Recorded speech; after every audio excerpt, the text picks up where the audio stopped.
दोस्तों, बिहार के एक छोटे से गांव के अंदर एक महिला जो अपने 3 बच्चों के साथ बड़े आराम से, तो क्या कहेंगे, बड़ी दुखी तरीके से वो रह रही होती है, क्योंकि घर पर कोई कमाने वाला नहीं होता। इन बच्चों का जो पिता होता है कुछ दिन पहले ही इस जहां को छोड़कर चला जाता है। 2 लड़कियां शादी योग्य हो जाती हैं और एक दिन उसका बेटा बीमार हो जाता है। पड़ोस में ही एक साहूकार के पास वो पैसा मांगने के लिए जाती है। साथ में उसकी छोटी जो लड़की होती है जिसकी उम्र लगभग 18 साल होती है, वो भी साथ में जाती है और वहाँ जाकर वो साहूकार से पैसे मांगने लगती है। तो साहूकार की नज़र इस लड़की पर पड़ती है। फिर यहाँ पर वो उस महिला से कहने लगता है कि पैसे तो मैं तुम्हें दे दूंगा, लेकिन तुम और भी ज़्यादा पैसे कमा सकती हो। तुम्हारी ये बेटी जवान है, ये अच्छे से पैसा कमा सकती है, ये मुंबई जाए, मुंबई में इस जैसी बहुत सारी लड़कियां हैं जो पैसे कमा रही हैं। दोस्तों, यहाँ पर वो महिला कहने लगती है कि मेरा मुंबई में कौन है, मैं किसके साथ अपनी बेटी को भेजूंगी। तो यहाँ पर वो व्यक्ति कहने लगता है कि तुम्हें घबराने की कोई ज़रूरत नहीं है, मेरी भी 2 बेटियां हैं, मैं भी उनके साथ मुंबई में रहता हूँ और इसे भी अपनी बेटी बनाकर ले जाऊँगा। वहाँ पर ये उनके साथ आराम से रहेगी और इसे वहीं पर काम धंधा दिला दूंगा, ये आपके पास हर महीने पैसे भी भेज दिया करेगी। दोस्तों, माँ भी बड़ी खुशी होती है और खुशी खुशी अपनी बेटी से इस सब के बारे में पूछती है कि बेटी, क्या तू मुंबई जाना चाहती है। बेटी ने मुंबई जाने के बहुत सारे सपने सजा रखे थे, क्योंकि उसने सुन रखा था मुंबई तो फिल्मों की दुनिया है, वहाँ पर तो बड़े बड़े फिल्म के अदाकार मिलते हैं और वहाँ पर पैसा भी बहुत जाता है। बहुत ज़्यादा खुश होती है और उसके बाद उस व्यक्ति के साथ वो जाने के लिए तैयार हो जाती है। वो व्यक्ति इस लड़की को लेकर अपने परिवार के साथ वहाँ से सीधे मुंबई के लिए रवाना हो जाता है। दोस्तों, उसके बाद जो इस लड़की के साथ होता है कभी किसी ने सोचा भी नहीं था। दोस्तों, अगर आप लोग भी पूरे मामले को डिटेल से जानना चाहते हैं, वीडियो को जरा सा भी स्किप ना करें। आगे बढ़ने से पहले हमारी वही रिक्वेस्ट कि जो हमारे चैनल के साथ नए हैं, कृपया करके हमारे चैनल को फॉलो कर लें, बेल आइकन को जरूर प्रेस करें। दोस्तों, अगर आप लोग हमें फेसबुक पर देख रहे हैं तो हमें फॉलो जरूर करें और यूट्यूब पर हमें देख रहे हो तो हमारे चैनल को सब्सक्राइब जरूर करें। नमस्कार, जय हिंद। आप देख रहे हैं APH न्यूज़ 2.0। आज की जो घटना मैं आप लोगों को बताने जा रहा हूं, बिहार में एक जिला पड़ता है भागलपुर। ये भागलपुर जिले के ही एक छोटे से गांव की हकीकत की घटना है। यहाँ पर एक महिला जिसकी 2 बेटियां होती हैं, बड़ी वाली बेटी की उम्र लगभग 20 साल, छोटी वाली बेटी की उम्र लगभग 18 साल। उस बेटी का नाम सालू होता है और एक बेटा जिसकी उम्र लगभग 8 साल होती है। दोस्तों, 2 साल पहले इनके जीवन में ऐसा भूचाल आता है जो यहाँ पर इस महिला का पति होता है इस जहाँ को छोड़कर चला जाता है। अब ये महिला अपने बच्चों को जैसे तैसे पाल रही होती है। दोस्तों, जैसा मैंने पहले आपको बताया था कि इसका जो बेटा है वो बीमार हो जाता है, उसकी वजह से पड़ोस में ही रहने वाले एक साहूकार के पास पहुँचती है जिसका नाम वीरेंद्र होता है। वीरेंद्र जब यहाँ पर इस लड़की सालू को देखता है तो वो कहने लगता है कि सालू को तो मुंबई में जाना चाहिए, वहाँ पर बहुत अच्छा कामकाज मिलेगा। माँ भी यहाँ पर तैयार हो जाती है और माँ अपनी बेटी को इस वीरेंद्र के परिवार के साथ मुंबई भेज देती है। दोस्तों, यहाँ पर वीरेंद्र अपनी पत्नी और अपनी 2 बेटियों को लेकर मुंबई चला जाता है। घर इलाका होता है, यहाँ पर इनका 2 मंजिला मकान होता है और उस मकान में इनका एक बेटा होता है जो CA का काम करता है। वो ज़्यादातर अपने कमरे के अंदर ही रहा करता है। वहाँ पर इस लड़की से घर का कामकाज ये लोग करवाने लगते हैं। जैसे ही धीरे धीरे कुछ समय बीतता है तो ये लड़की पूछने लगती है कि मुझे काम कब मिलेगा, मेरा काम कब लगवाया जाएगा। वो कहते हैं कि तुझे जल्दी ही काम मिल जाएगा। धीरे धीरे करके 5 से 6 महीने का समय बीत जाता है। इधर इस लड़की की माँ का भी फ़ोन आता तो ये लोग इस लड़की के चारों तरफ खड़े हो जाते और जब ये लड़की अपनी माँ से बात करती तो वो यही कहती कि माँ, जब काम मिल जाएगा ये मुझे काम दिला देंगे, अभी काम मिला नहीं है। माँ भी यहाँ पर परेशान होती, वो यही कहती कि बेटा तू वहाँ पर ठीक है, तुझे खाने पीने के लिए तो ठीक मिल रहा है, यहाँ तो खाने के भी लाले पड़े हुए हैं। दोस्तों, अब यहाँ पर ये लड़की इसी तरह से वहाँ पर कामकाज करने लगती है और बहुत ज़्यादा दुखी भी होने लगती है। मन ही मन सोचने लगती है कि पता नहीं ये सारे घर का काम मुझसे करवाते हैं और फिर मुझे कोई काम धंधा देते क्यों नहीं है, मेरे लिए कोई काम धंधा लगवाया क्यों नहीं है। ये इस तरह के अपने मन में विचार होता है। घर का मुखिया वो तो बिजनेसमैन होता है, वो तो अपने बिजनेस के लिए बाहर गया हुआ होता है। जो इसकी पत्नी होती है वो भी आज कामकाज के लिए बाहर कुछ मार्केट से सामान खरीदने के लिए गई होती है।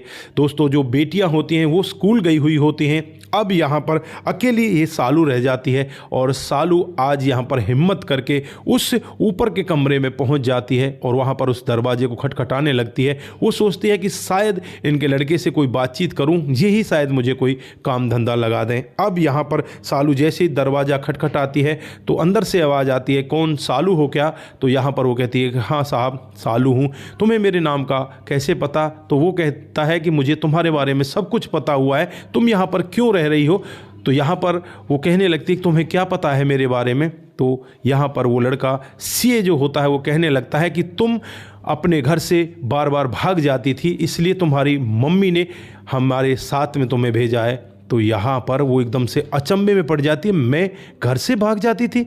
भला ऐसा कैसे हो गया? मुझे तो सपने में भी नहीं पता, ऐसा कौन कह रहा था? तो यहाँ पर वो कहने लगता है कि ऐसे ही आपके बारे में बताया गया था कि आप घर से बार बार भाग जाती थी और आपकी माँ आपको वहाँ से लेकर आती थी, इसलिए आपको यहाँ भेज दिया गया है। तो यहाँ पर वो लड़की रोने लगती है और कहने लगती है कि मुझे ज़बरदस्ती बदनाम किया जा रहा है, साहब मैं ऐसा कुछ भी नहीं करती। और फिर वो अपनी हकीकत बताती है कि मैं तो यहाँ पर काम करने के लिए आई हूँ, मुझे काम भी नहीं दिलाया जा रहा।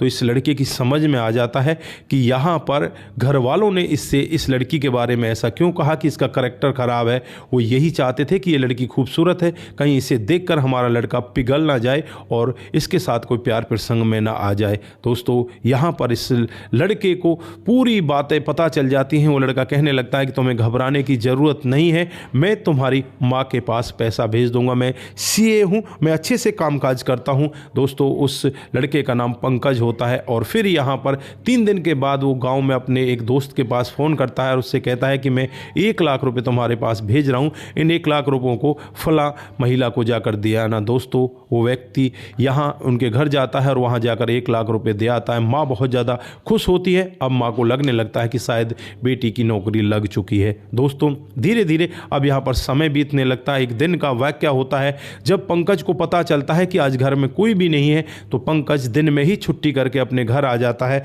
और फिर सालू को अपने कमरे में बुलाता है, उसे अपने पास बिठाता है और कहने लगता है कि तुमने अपनी माँ से बात कर ली, तुम्हारी माँ के पास पैसे पहुँच गए ना? मैंने पैसे पहुँचा दिए हैं। वो लड़की बहुत खुश होती है, उसका धन्यवाद करती है, लेकिन यहाँ पर वो लड़का उसकी तरफ ऐसी निगाहों से देखने लगता है। वो लड़की कहने लगती है कि साहब मुझे ऐसे क्यों देख रहे हो? तो यहाँ पर वो लड़का कहता है कि मैं तुमसे प्यार करने लगा हूँ, मैं तुम्हारे बगैर नहीं रह सकता, तुम यहाँ से कभी जाने के बारे में बातें मत करना और आज के बाद तुम कभी भी ये मत कहना कि मुझे काम नहीं मिल रहा है, तुम यहाँ पर आराम से काम करना, क्योंकि हमारे घर वाले बहुत ज़्यादा लालची हैं। पहले यहाँ पर 3 महिलाएँ काम किया करती, जो एक महिला होती वो 10,000 रुपये लिया करती, इस हिसाब से 30,000 रुपये यहाँ पर वो काम वाली ले जाया करती और फिर इनके अब 30,000 रुपये आराम से बच रहे हैं, इनको कोई दिक्कत नहीं है, इन्हें तो आप बदुआ मजदूर मिल गई हो और यहाँ पर इस तरह से कामकाज कर रही हो। दोस्तों इस लड़की की भी समझ में आ जाता है और ये पंकज इस लड़की का हाथ पकड़ लेता है, इसे अपनी तरफ खींचता है और कहता है कि मैं तुम्हारे साथ जीना चाहता हूँ, तुम्हारे साथ रहना चाहता हूँ। ये लड़की कहती है कि साहब भला ऐसे कैसे हो सकता है, मेरे ऊपर बहुत जिम्मेवारियों का बोझ है। तो यहाँ पर ये लड़का कहता है कि तुम टेंशन मत करो, तुम्हारी जो भी जिम्मेवारी है आज से वो सब मेरी जिम्मेवारी है। फिर यहाँ पर ये दोनों एक दूसरे के गले लग जाते हैं और उस दिन के बाद से इनका प्यार स्टार्ट हो जाता है। दोस्तों जब भी ये लड़का अपने घर आया करता, पहले यहाँ पर इस लड़की सालू की तरफ देखा करता, मुस्कुरा कर तब ऊपर जाया करता। अब यहाँ पर इस सब के बारे में किसी को कानो कान खबर नहीं थी, लेकिन जैसे ही 4-5 महीना बीतता है, 4-5 महीने में जो घर वाले होते हैं वो देखते हैं कि इस सालू का रवैया बिल्कुल भी अब चेंज नहीं हुआ है, ना ही अब ये झलझलाती है, ना ही ये हमसे अब नौकरी के बारे में कहती, इसको हुआ क्या है। दोस्तों अब यहाँ पर जो माँ है वो अपने बेटे को शक की निगाहों से देखने लगती है और एक दिन उसका शक यकीन में बदल जाता है जब ये सालू उसके लिए खाना ऊपर गरम गरम लेकर जाती है। दोस्तों पीछे से माँ पहुँच जाती है और इन दोनों की बातों को सुन लेती है। बातों को सुनने के बाद वो बहुत ज़्यादा झल्लाने लगती है, अपने बेटे से कहने लगती है कि तुझे शर्म आनी चाहिए, तू यहाँ पर इस तरह का काम कर रहा है, तेरी बहनों पर क्या असर पड़ेगा। दोस्तों यहाँ पर वो अपनी माँ से कहता है कि मैं इससे प्यार करता हूँ, इसके साथ में शादी करना चाहता हूँ। इस सब के बारे में जब उसके पिता को पता चलता है तो वो भी यहाँ पर इसके ऊपर झल्लाने लगता है, कहने लगता है कि तेरा दिमाग ख़राब हो गया है, तू ऐसी लड़की से शादी करेगा, तू सीए है, तेरी कितनी अच्छी सैलरी और तू ऐसी गंवार लड़की से शादी करेगा। तो यहाँ पर वो कहता है कि तुम्हें ये गंवार दिखती होगी लेकिन मुझे ये गंवार नहीं दिखती। आजकल जो यहाँ की पढ़ी लिखी लड़कियाँ हैं वो हमें एक गिलास पानी भी नहीं देंगे और ये सारे घर का काम काज करती है और फिर भी तुम इसको गंवार समझ रहे हो। मैं इसे गंवार नहीं समझता, मैं इसके साथ ही रहना चाहता हूँ। जो इसके पिता होते हैं वो कहते हैं कि तुम्हें मैं अपनी प्रॉपर्टी से बेदखल कर दूंगा, तो मैं इस घर से निकाल दूंगा। तो यहाँ पर ये लड़का पहले से ही अपना बैग पैक करके रखा हुआ था क्योंकि इसे पता था कि इसका पिताजी यही सब बोलने वाला है। इस लड़की का हाथ पकड़ता है, हाथ पकड़कर इसे यहाँ से मंदिर की तरफ ले जाता है और वहाँ जाकर ये दोनों शादी कर लेते हैं। नज़दीक में ही एक फ्लैट किराए पर ले लिया जाता है, उस फ्लैट में रहने लगते हैं। कुछ ही दिनों के बाद यहाँ पर इनका जीवन इतने अच्छे से बीतने लगता है, इनको एक लड़का हो जाता है। दोस्तों अब यहाँ पर ये लड़की जो सालू होती है वो जिद करने लगती है कि मुझे अपने गाँव में जाना है। हालांकि अपनी माँ को ये सब फ़ोन पर बता देती है कि इस तरह से मैं यहाँ पर एक लड़के के प्यार में आ चुकी हूँ और यही आपके लिए पैसे भेज रहे हैं और मैं इनके साथ बड़ी खुश हूँ और मुझे अब बच्चा भी हो गया। दोस्तों जब अपने बेटे को लेकर वो बेटी अपनी माँ के पास पहुँचती है तो माँ भी ऐसे दामाद को पाकर बहुत ज़्यादा खुश होती है और फिर यहाँ पर जो इसकी बड़ी वाली बहन है उसे भी ये मुंबई ले आते हैं, माँ को भी साथ में ले आते हैं और जो छोटा भाई है उसे भी मुंबई ले आते हैं। ये सभी लोग अब इस फ्लैट पर रहने लगते हैं। थोड़े दिन के बाद यहाँ पर बड़ी वाली बहन के लिए एक लड़का देख लिया जाता है, उसकी भी शादी हो जाती है। यहाँ पर जो इस लड़के का परिवार होता है, माता पिता और इसकी बहन यहाँ पर अपने भाई से मिलने के लिए बीच बीच में आ जाया करती और इस लड़की सालू को भाभी ही कहा करती कि भाभी तुम बहुत अच्छी हो। दोस्तों अब यहाँ पर माता पिता को जब इस सब के बारे में पता चलता है कि उनका पोता भी हो चुका है तो वो भी एक बार के लिए अपने गुस्से को थूक देते हैं और फिर यहाँ पर वो इनसे मिलने के लिए आ जाते हैं। दोस्तों वहाँ मिलने के बाद वो यही कह रहे होते हैं कि अब तुमने जो किया वो ठीक है लेकिन अब तुम हमारे घर चलो। लेकिन यहाँ पर बेटा उनसे यही कहता है कि मैं अब उस घर में नहीं जा सकता जहाँ से मुझे धक्के मारकर निकाल दिया गया था, मैं अब यहीं पर ठीक हूँ, कुछ दिनों के बाद ये फ्लैट मेरा ही हो जाएगा, मैं यहीं पर रहूँगा। तो दोस्तों अब यहाँ पर वो पति पत्नी बड़े खुश हैं। जो यहाँ पर उस सालू का भाई है उसे भी स्कूल में अच्छे से में भेजा जाता है, वहाँ पर वो अच्छे से पढ़ाई कर रहा है। बड़ी बहन की शादी हो जाती है, माँ बहुत ज़्यादा खुश है। तो कहावत है ना कि कुबरे की लात कभी कभी काम आ जाती है। तो यहाँ पर इन घर वालों ने तो इस लड़की को बधुआ मजदूर ही बना दिया था, लेकिन भगवान की करनी को कुछ और ही मंजूर होता है। भगवान अब यहाँ पर इस लड़की को बहुत अच्छे से रख रहे हैं। यहाँ पर वो अपने पति के साथ खुश है और यहाँ पर वो अपने जीवन को बड़े अच्छे तरीके से बिता रही है। माँ भी खुश है, बहन की शादी हो गई वो भी खुश है, भाई पढ़ाई कर रहा है वो भी खुश है, सभी लोग बड़े खुश हैं। तो दोस्तों ये रही आज की एक छोटी सी कहानी। आप लोगों को कैसी लगी? अगर आपको जरा सी भी प्रभावित करती है, जरा सी भी अच्छी लगती है तो दोस्तों के साथ ज़रूर साझा करके जाएं। दोस्तों आज के लिए बस इतना ही, फिर मिलते हैं किसी नए मोड के साथ। तब तक के लिए आप अपना ख्याल रखें, परिवार का ख्याल रखें, सतर्क रहें, सावधान रहें, रिश्तों की अहमियत को ज़रूर समझें। नमस्कार, जय हिंद, जय